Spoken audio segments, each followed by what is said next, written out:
Perfect. All right. Afternoon, everyone. We would like to welcome Taylor Montgomery to the Shriner Children's Open.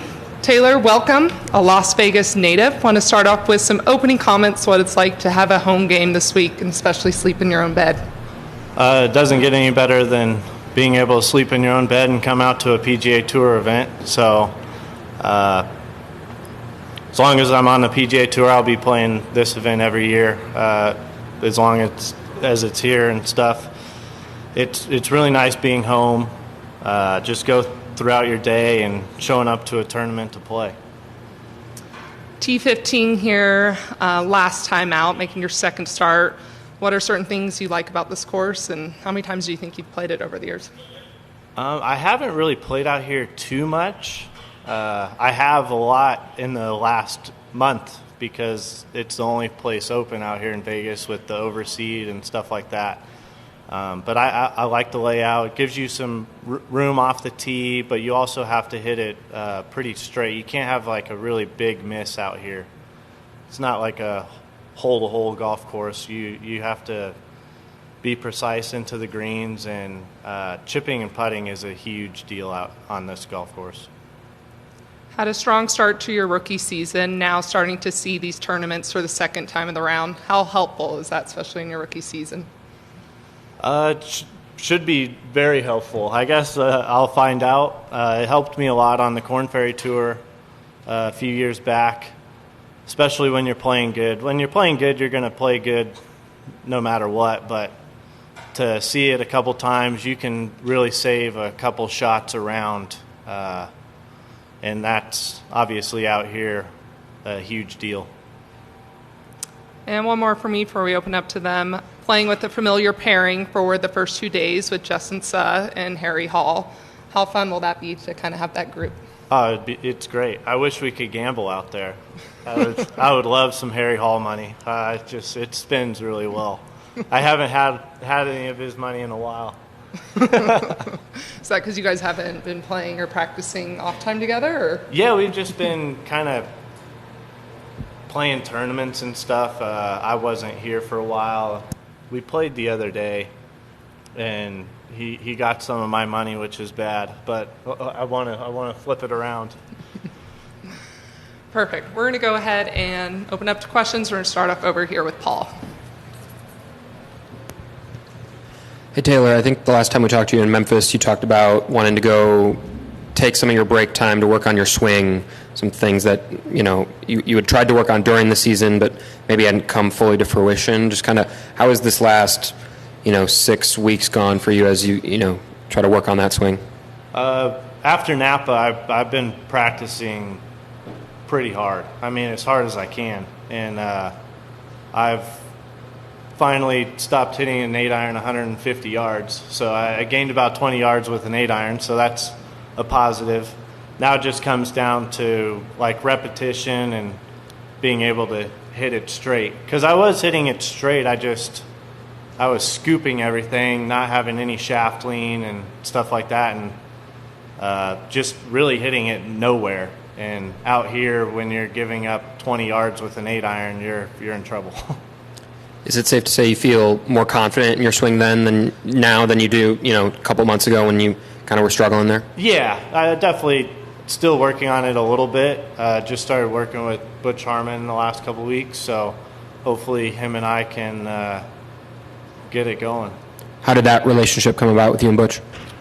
I was just struggling, and I kept doing the same thing and trying to fit basically the same thing, and never changed. So I'm like, you might as well change something and see what happens.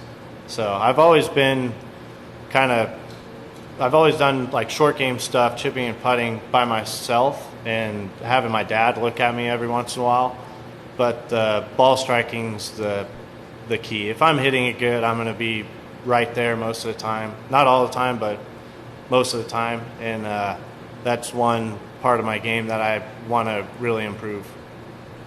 And Tim, right next to Paul, go ahead. Can you just walk us through it? came so easy for you when you first start out, and then you get in that stretch and making a cut becomes more and more difficult? What gets into your mind? You know what I mean? Because it just seemed like when you came on tour, things just came so easy. It must be difficult for you to say, what the heck am I doing wrong here?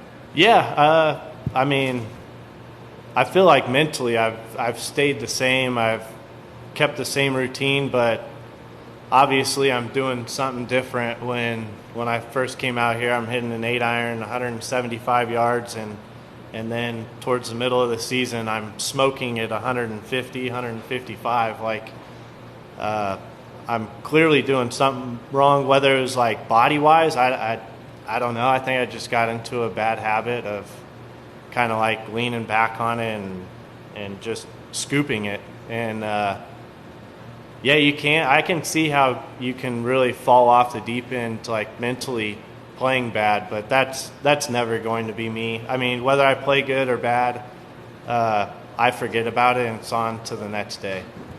This season lines up so well for you. In the past, you'd have to be right back at this. Instead, you're in such a great position. Does this work out well for you, the fall, that you have some time to work through some kinks, and otherwise, if it was a brand new season, you'd be back scrapping for points again? Yeah, it does, but at the same time, it's not I thought it was going to be a time for me to maybe like relax and not practice as much, and I just said, screw it, I'm going to practice every day and get after it. Last one, I know it's easy to say, hey, it's great to be home, but when you are struggling a little bit, does that add pressure, or don't you feel that way at all? I mean, it can. You start thinking about, oh, maybe my grandma wants me to hit a good shot here or something. I don't know. I'm going to have a lot of family in town this week, and it's going to be nice with their support. But pressure-wise, not really. Right, go ahead, and then we'll go back to Karen. Okay. Taylor, you kind of touched on it a little bit, but with guys like Xander and Colin and Kurt not playing here, do you kind of feel like you're carrying the banner for the Vegas golfers, and does that add pressure for you and Harry and Ryan and those guys? Not really. I love those guys. Those guys are great. They've had a pretty busy season. I can see where they're coming from on not playing, but it would be nice to see them out here and playing in the tournament. I love competing against all my friends and stuff. But I don't feel any like this is like my tournament or anything like that. It's nice to have a tournament where you aren't sleeping in a hotel room. And then to address the elephant in the room, with Lexi here this week, how do you feel about having her in the field, and what do you think it brings to the tournament? Oh yeah, I think it's cool. I haven't seen her play, but I played a lot with her brother Curtis.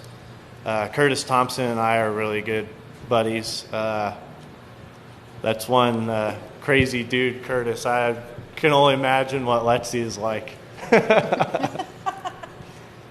And we have Karen in the back. Taylor, I was wondering what makes putting and chipping here especially important. I think it's gotten easier over the years because they changed the fairways, but I believe this was like one of the hardest places to get up and down for a while. And I'm not sure about that. I think it was like with the tour style, it had to be top 5. And it was just because the lies were so grainy and tight around the green. And but you're going to have a lot, if you're driving it well here, you're going to have a lot of wedges. And you're going to have a lot of like 50, 60-yard shots into these par 5s or even up around the green on the par 5s. So getting it up and down and pretty much almost 70, 80% of the time, you're going to be up there as long as you aren't hitting it out of bounds.